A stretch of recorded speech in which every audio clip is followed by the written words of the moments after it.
Namaste and welcome everyone and to our discussion today. And as it's very good to be back with all of you. I have been on a bit of a leave from the satsangs, so I'm happy to join you again. And so as I have done whenever I delivered a lecture, I'll begin with a few mantras. First to the divine in the form of Ganesha for our talk today. So let us contemplate God in the form of Ganesha with this mantra. Ajam nirvikalpam nirakaramekam निरानन्दमानन्दमद्वैतपूर्णम् परं निर्गुणं निर्विशेषं निरीहं परब्रह्मरूपं गणेशं भजेमा परब्रह्मरूपं गणेशं भजेमा. And now expressing honor to the lineage of teachers, of gurus in our tradition. We are all the beneficiaries of their teachings and their commitment to preserving and transmitting these teachings. Akhanda mandalakaram vyaptam yena characharam tatpadam darshitam yena tasmai Shri Gurave Namah. Ajnanaatimirandhasya Jnananjana Shalakaya Chakshurunmilitam Yena Tasmai Shri Gurave Namah. And the final mantra we recite is from the Upanishads, which is traditionally recited before we started to study and to discuss together. So may the divine nourish and sustain us. May we engage in discussion with great energy. May our discussion be insightful, and may we not misunderstand each other. Om Sahana Vavatu Sahanau Bhunaktu Sahaviryam Karavavahai Tejasvinavadhitamastu Ma Vidvishavahai. Om Shanti Shanti Shanti. So welcome, dear brothers and sisters. In this series of discussions, this is the first one, I want to focus on what it means to be a virtuous human being, especially in the light of the Hindu tradition. But I don't think what I'm saying would not also speak to people who have commitments, religious commitments that may not be Hindu. I think there is a certain universality to what it means to be a virtuous person. My intention is not to focus on virtue as an abstract concept. There's a lot of that discussion in philosophical works and commentaries, but to discuss what it means to be a virtuous person in our world, in these times. How could we grow in goodness? How could we grow in holiness? How could we become better embodiments of virtue? In the Hindu tradition, I would say this is true of other traditions as well. knowledge or knowing always expresses itself, or ought, I should say, ought to express itself in a way of being in the world. In the matter of virtue, we must become what we know to be true and what we know to be good. In one of the Upanishads, the Mundaka Upanishad, we have a very beautiful sentence, Brahma Ved, Brahmaiva Bhavati. Brahma Ved, Brahmaiva Bhavati. What is suggested is that to know the divine means to become divine-like. When we know the divine, a transformation occurs in us. We become, or we ought to become like the divine.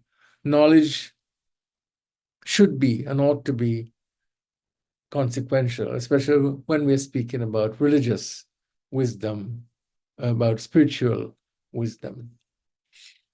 What it means to be virtuous is a topic of, or what are the implications of religious understanding of wisdom is a topic widely discussed in our sacred texts. I'm sure many of you will remember that the first important, if I would put it in that way, first important question in the Bhagavad Gita, which occurs towards the end of the second chapter after Sri Krishna had taught Arjuna for quite a while. Arjuna basically asked this question: how does the person who understands what you are teaching me, how does he or she conduct himself or herself in the world? What does his or her life look like after assimilation, after understanding these teachings? And then we have the beautiful discussion there of the Sthita Prajna, the one in whom knowledge is well rooted, the one who has assimilated spiritual wisdom. So the first question, perhaps for us today, is where do we turn to learn what it means to be a virtuous person? Who are those from whom we could learn? Who do we look up to as embodiments of virtue in our tradition? Most of us, I know all of you here, including myself, most of us are not, and we will not become renunciants or, in the tradition, sannyasins, monks. Our context is different.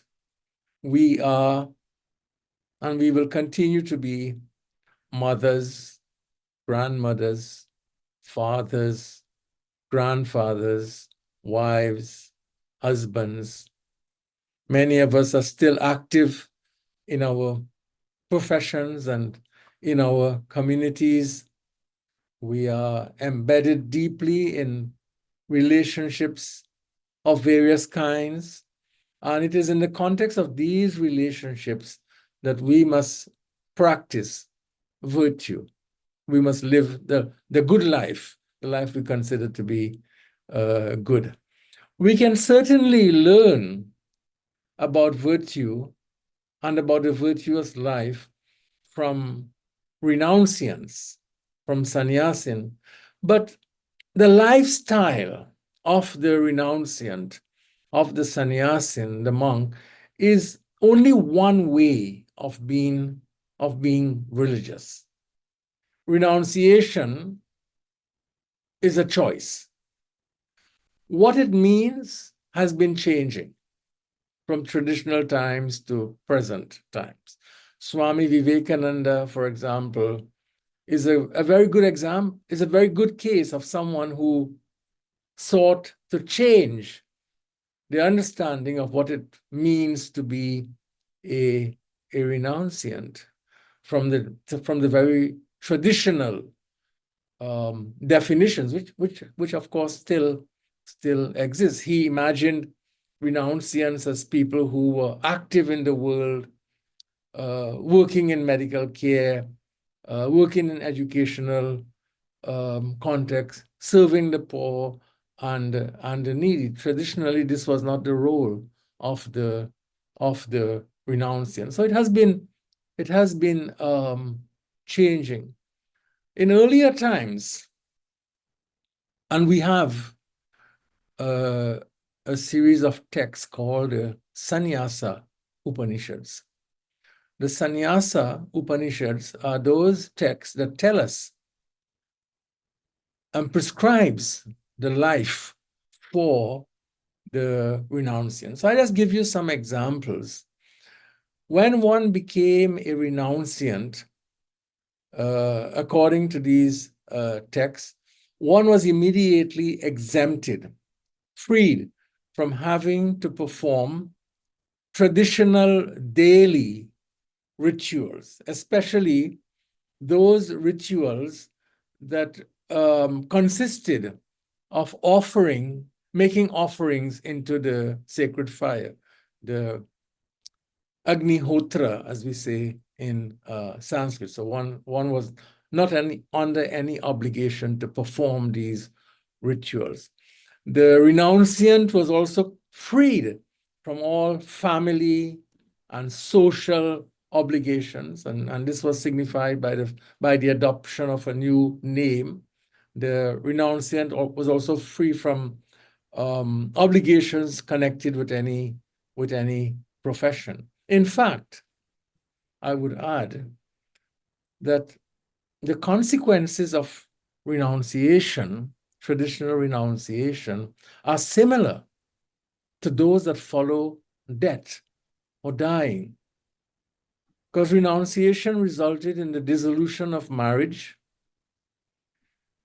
freedom from contractual debts, the distribution of property among one's heirs, entered into this stage, included themselves in the offerings that were made on behalf of departed ancestors. So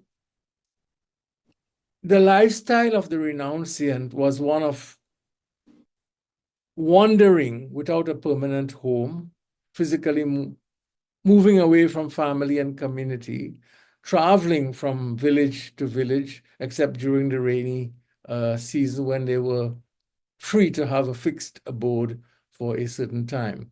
They begged for uncollected food, bhiksha, from villages, since they had relinquished or given up the economic means to purchase or to produce food on their own.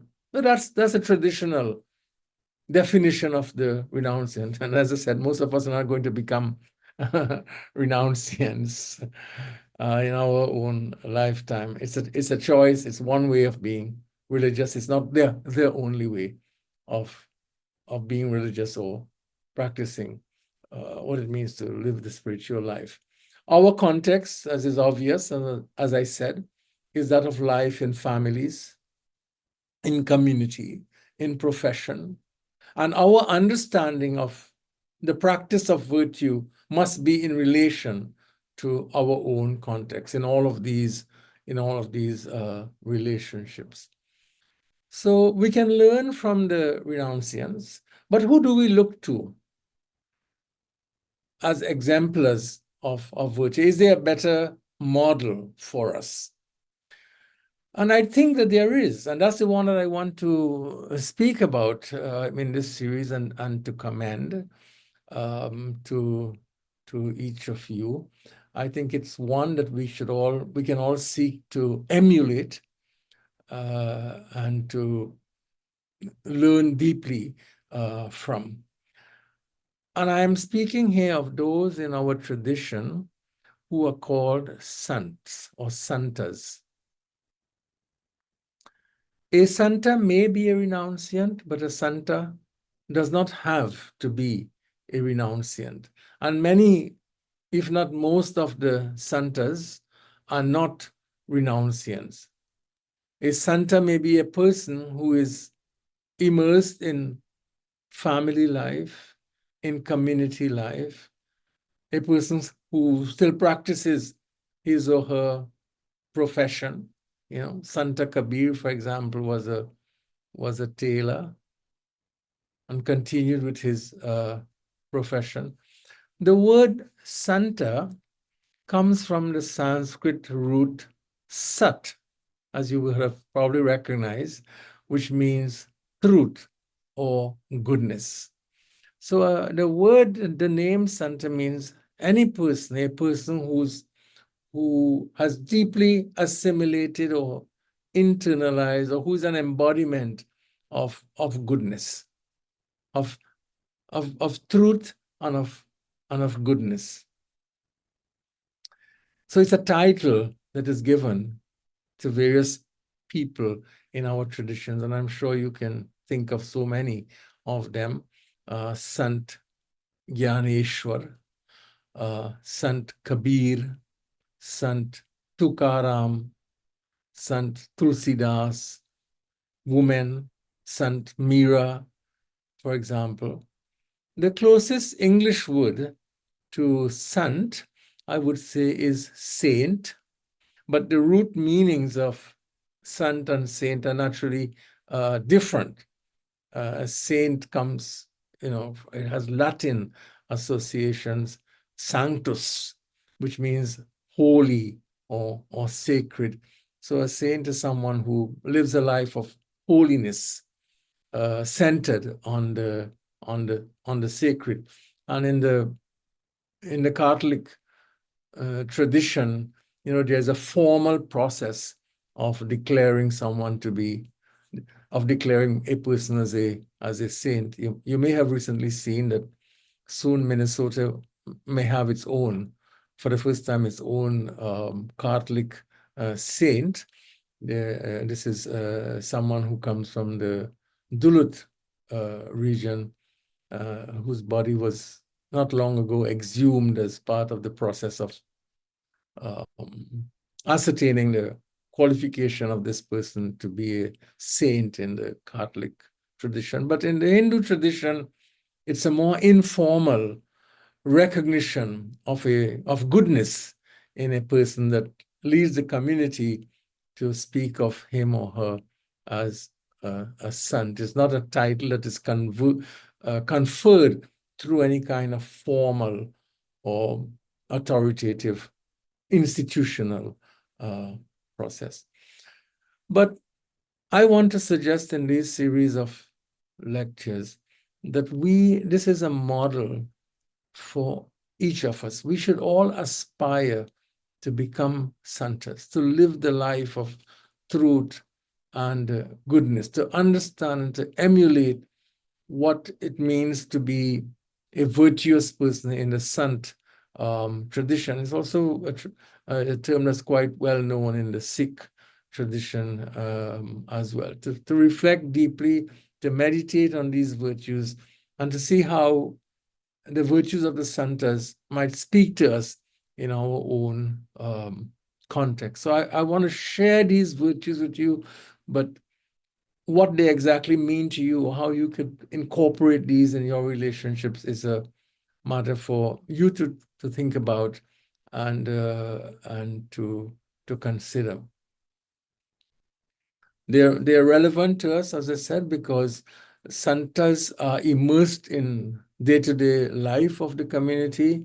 The virtues they exemplify are what I would call relational virtues or social virtues. They are relevant to all kinds of relationships. They are practiced in the context of these life relationships. So we find in various texts a discussion of the virtues, but I will draw from one central text, one description offered by one santa, because I know this text the best. And this is the discussion of the virtues of the santa by Sant Tulsidas.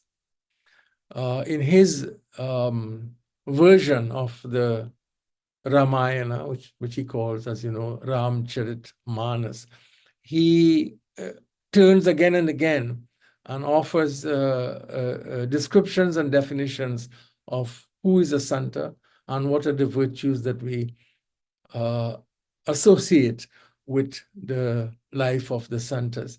You may be familiar with other texts, other teachers, and I hope that in the course of our discussion, you will bring those texts and those traditions so that we can all learn from what you know. I will use the material from Sant Tulsidas to establish what I want to say. So in each of the sessions that we'll have together, I will focus on one primary virtue, although all of these are deeply related. So this brings me to the core of my presentation today. In the last chapter of his, his monumental work, and this is of course the Uttarakhand, the last chapter, he turns to a discussion of the Santa.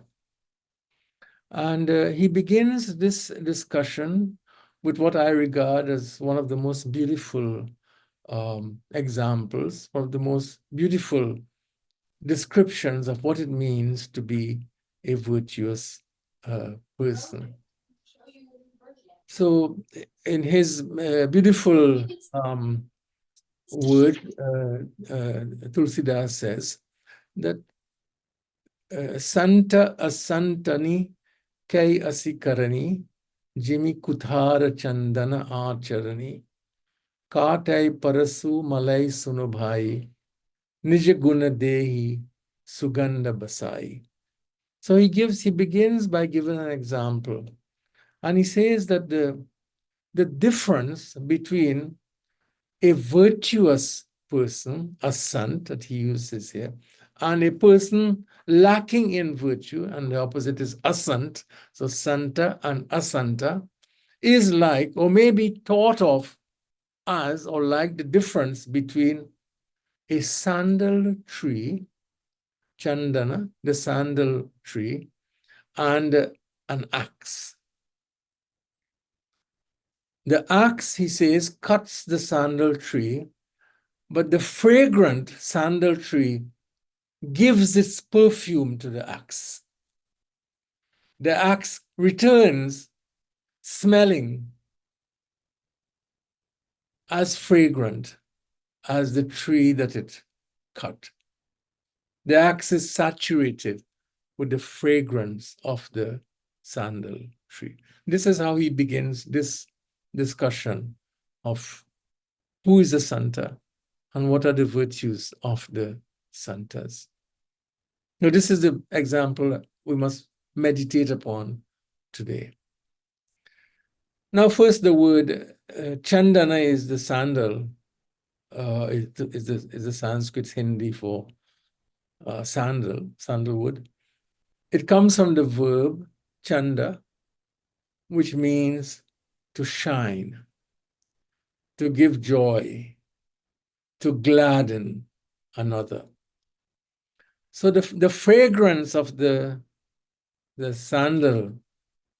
sandalwood, as you know, it's a favorite fragrance for so many of us. It's used in our sacred rituals and ceremonies. It surely stands out among all other natural fragrances.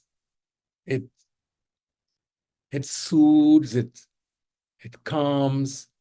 It also imparts its fragrance to other objects. If you put, as so many of us do, if you put a chip of sandalwood in a box of clothing or a chest of drawers, it gives us fragrance to everything in that box or that chest of drawers. This is its very nature, to give its fragrance, to allow its fragrance to shine and to spread. And so I think in a similar way, like the fragrance of the sandal wood that shines among other fragrances and gives itself to other objects, the good person, the Santa, stands out among human beings. There is a light, there is a radiance, there is a luminosity about the Santa that, like the sandal fragrance, touches and lights up the lives of those who come into contact with such a person, those who come into contact with the Santa. And the goodness of the Santa is as natural as the fragrance of the sandal tree. I would say that in the example of Tulsidas, it is as impossible for a Santa to not be virtuous, to not exemplify goodness, as it is for us, as it is for sandalwood to stop giving its fragrance. The Santa transmits goodness without expecting anything in return. It has become the very nature of such a person to manifest, to exemplify goodness in his or her relationships with others, like the fragrance of sandalwood.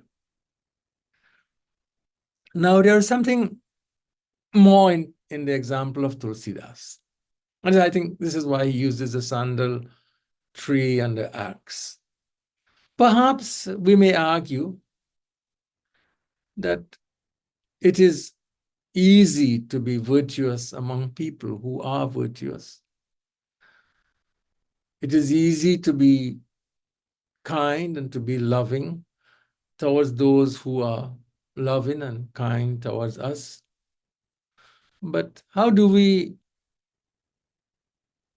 remain steadfast in goodness, in virtue, when it is tested in the fire of its opposite? Can we be kind to those who are unkind? Can we love those who hate us? Can we speak gently to those who speak to us in anger? Can we deal justly with those who are unjust? Can we practice self-control when others around us are losing theirs? Can our words be true and pleasant and beneficial when the words of others are untrue and harsh and destructive in consequences?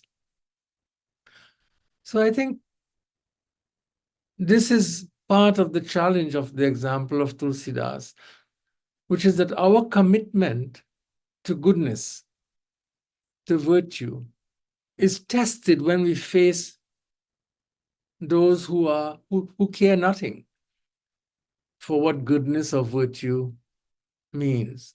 This is one of the central insights of this example that we are considering today.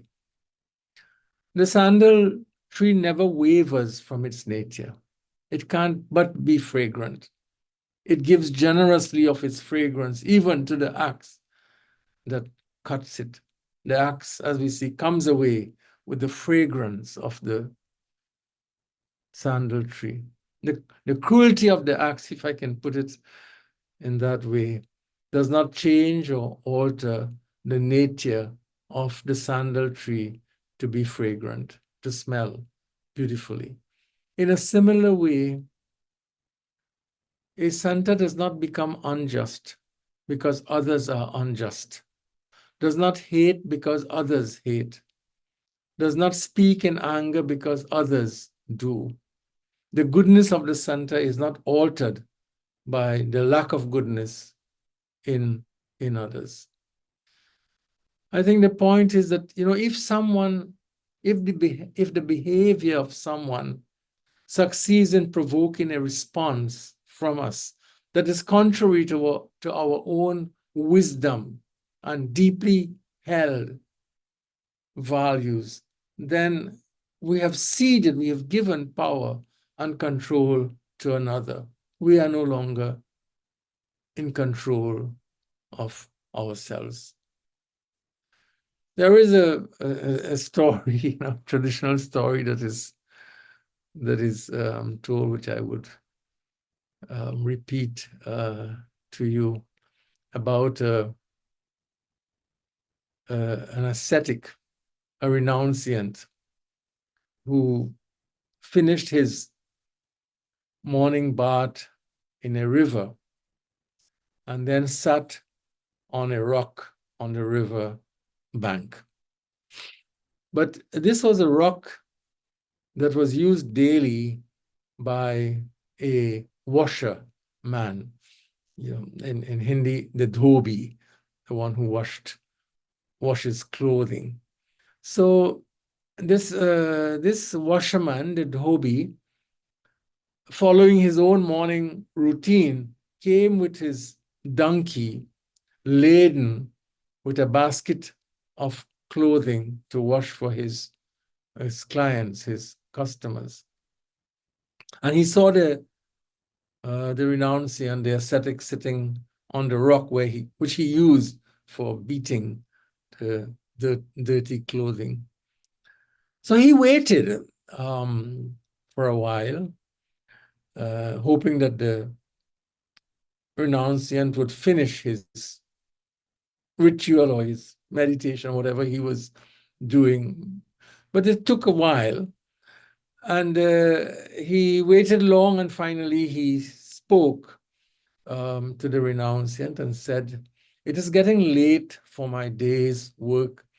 People will be angry with me if I'm not able to return their clothing on time.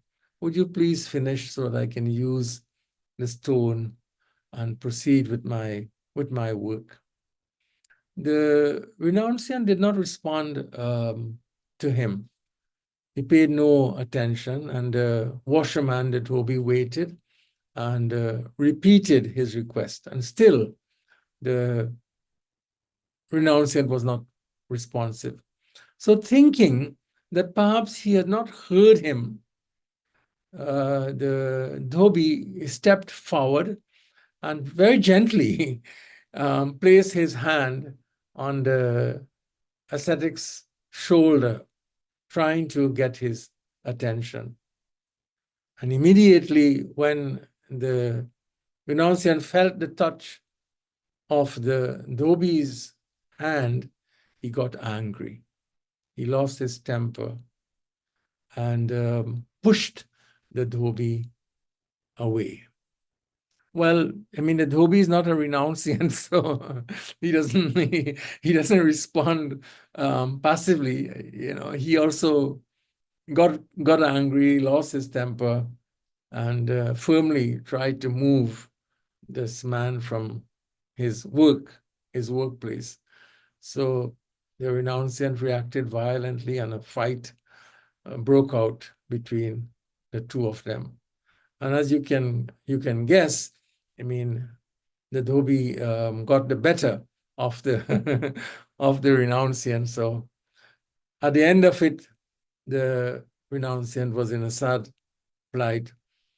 And in the story, according to the story, he turned to God and he said that I have been faithfully, worshiping you every day. How could you allow this washerman to overpower me? Why didn't you save me from him?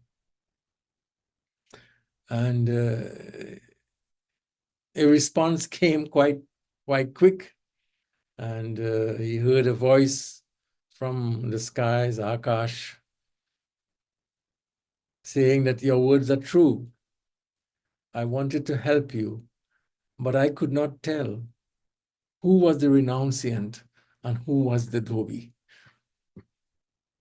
I could not distinguish one from the other, because in other words, your behavior was not at all different from the washerman. So the sandal tree always emits its fragrance, but the fragrance grows even stronger if the wood is cut. And similarly, the challenges to which a sant may be subjected only serves to strengthen and make manifest better his or her virtue, his or her rootedness in goodness. We may not always control others' behavior, but we must always aspire to control our responses to them. But let me clarify one important point that I want to make in relation to Tulsidas's beautiful example. This is not a matter of surrendering to people who are unjust, who are unkind, and violent. It is not, I don't read this example as asking me to be passive, to bend over, to please others. Untruth and injustice, whether it's interpersonal or in larger social context, must be resisted, must be challenged with truth, with justice. But I think that the deeper point of Tulsidas's example is that when one resists untruth, when one stands against injustice, one does so in the deepest loyalty, in the deepest fidelity to one's own deeply held virtues. If in resisting those we regard as unrighteous or unjust, we become, like the renunciant, we become unjust and unrighteous, we can no longer claim to be virtuous or to be righteous. So it is not a matter of not resisting, it's a question of how we do it and how loyal we are. There is one other place in his text, and this is where I will conclude today, where Tulsidas uses the example, he returns to the example of the sandal tree and the sant. Obviously, he's one of his favorite examples that, be like a sandal, be like the sandal tree. And this is where he said, he compares God, he compares the divine to the sandal tree. And he says, God is the sandal tree. Chandana Taru Hari. Hari is name of God. God is the sandal tree. And the virtuous, the good person, the Santa, Sant Samira. Chandana Taru Hari, Sant Samira. So God is the sandal tree, and the Sant is the wind. The good person, the virtuous person is the wind. And the point he makes when he returns again to this example is that the sandal tree has a beautiful fragrance. The fragrance is its very nature. But for us to imbibe that fragrance, for us to smell that fragrance, you need the wind. It is the wind that brings the fragrance of the sandal tree to us. So in this way, in the lives of the santas, God is the sandal tree. The santas, the role of the santa is like the wind. We see what the divine is like, or we encounter the divine in those lives that are full of goodness and virtue. They reveal something of the face of God, the nature of God. They embody the divine for us. They are not only embodiments of virtue, but they are also revelations. They reveal to us, like the wind bringing the fragrance of the sandal tree. It is the Santa who reveals to us what the divine face is like, what the divine nature is. They are instruments. They become instruments of the divine in the world. And I think Tulsidas is inviting all of us to become, in our own roles, in all of our relationships, to embody and to become instruments of the divine. So I will stop here. This is what I wanted to share with you today, the first lecture on this in this series. And we can now, I love to hear what your own thoughts might be as you listen to Tulsidas's example, and as I try to, to just share some of my own thoughts and reflections and on what it means. And I think the question to all of us is how can this example be transformative? How can it become meaningful for us? Anant, thank you very much. Enjoyed it greatly. Thank you. I think I clearly see what exactly you're trying to convey to all of us here who are privileged to listen to you this morning. I compare that to I live on the lake, as you know, and many people know how to do sailboating. So I sometimes compare the beautiful breeze blowing on the lake as the divinity. But it is our responsibility as a sailor to use your sails in appropriate way, to use the same beautiful breeze to take you to your ultimate destination. So here, by this description that you did this morning, or the good people in the community who advise other people in the community, can direct the people around how to behave properly and take them to the right path of righteousness and subsequent happiness. So thank you very much. I appreciate it. Thank you, Shashi. I'm very happy that you used the example from just outside of your Medicine. of your home. I thought you were also going to say that the lake is there, the beautiful lake, and it is the wind that brings the coolness of the lake into your home. I know. I thought you were going to add something. No, there's so many things we can talk about. You're right. Exactly. The God works in so many different ways. So thank you. I appreciate your point very much, Shashi. Thank you so much. John, I think you are waiting. Yeah, well, I was so inspired by your presentation, and I really loved that image of the fragrance.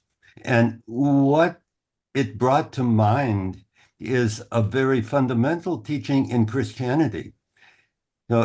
Christians are taught that there is a presence of Jesus within us. And Jesus was the ultimate in embracing people who needed embracing, in spreading love, in reacting to difficult situations in a loving way, and also not accepting things that were wrong. Yes. That's all part of the story of his life. And in Christianity, we are taught that we should let that presence shine through us. And the notion of the fragrance just brought that teaching to mind, that in a way you could almost say shine through us is like release the fragrance, let the fragrance be there. I like that. I like that very much, John, and I'm so happy you brought an insight from the Christian tradition. If I might take the opportunity, because one of my dear friends, who is a distinguished Christian theologian, has joined us from France this morning, Professor Hans Uko. And I don't know, Hans, I would be so grateful if you could offer our group a comment. Professor John has given us an example from the Christian tradition, but I'm sure you have so much to say. We would love to benefit from your any thought you have for us. Thank you. Well, first of all, thank you very much. I also like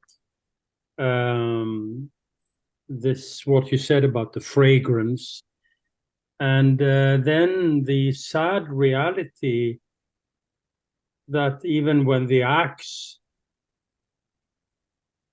destroys the tree, the fragrance is there. And of course, this is in a way the one of the ways in which Christian theology has also expressed its understanding of Christ, not as the victorious superhero who defeats the evil and so on, but in the loss, in the there is not a shining victory, but the fragrance of something that kind of propels us to continue along that way. So even when the tree is chopped down, the fragrance is there, and it continues to inspire, not in seeking our own destruction, but in realizing that that power is not the way of winning, defeating, conquering, but maybe the loss. I find this very much present in many of our much Asian thinking, not least in, for instance, one of my favorite Japanese Christian authors, Shusaku Endo, who wrote this very famous novel called Silence, where the victory is loss. And this kind of is, without being masochistic in any way or praising suffering, still tells us that maybe victory is not defeating others so that they are defeated, but victory is maybe providing space to enable us to inhale the fragrance of the other in his or her otherness. Thank you. Thank you so much, Hans. I think you built very beautifully on what John's comment, and also makes me think in new ways about Tulsidas's example, that even as it is cut, it's not about power. there is strength in humility, and what might seem to be defeat and loss for us conveys a much deeper way of being in the world that is also, I would want to say, more enduring. So thank you so much for bringing that insight. Any other thoughts? Anand, Prasanna here. Yes, please. Thank you very much for an excellent talk. Of course, different people have different definitions of being virtuous. Followers of 10 Commandments, virtuous people. Followers of Yama Niyama, virtuous people. So different people have different ways of looking at things. I asked my grandson once, what is his aim in life? He told me two things: be good and do good. Be good and do good. That's all he said. Yes. And that to me is his concept of what a virtuous person is. Be nice to other people and do your best to support other people. I think that's a pretty good definition from a Right. 15-year-old. It's a pretty good definition, I think. Well, it's it's very good, and it also, if I would say, um, we have to be good in order to do good. Yeah. Good actions follow from a state of being, which is That also was the first thing, be good, and be then good. do good. Yeah.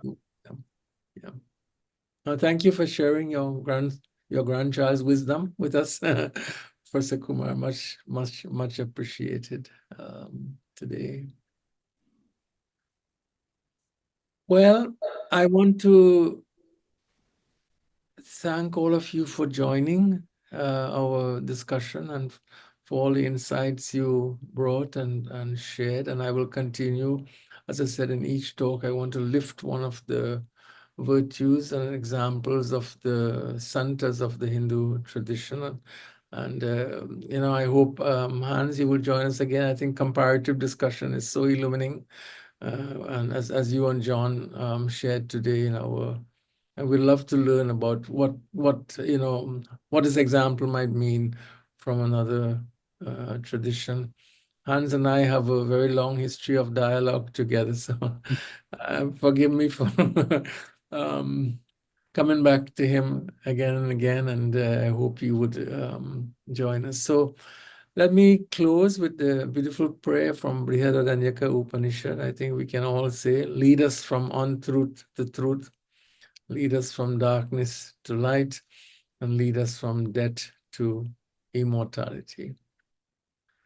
Asato ma sadgamaya, tamaso ma jyotirgamaya, mrityorma amritam gamaya. Om Shanti Shanti Shanti. So blessings to all of you, loving wishes to each one of you and your families and your friends, and until we continue next time, be safe and be well.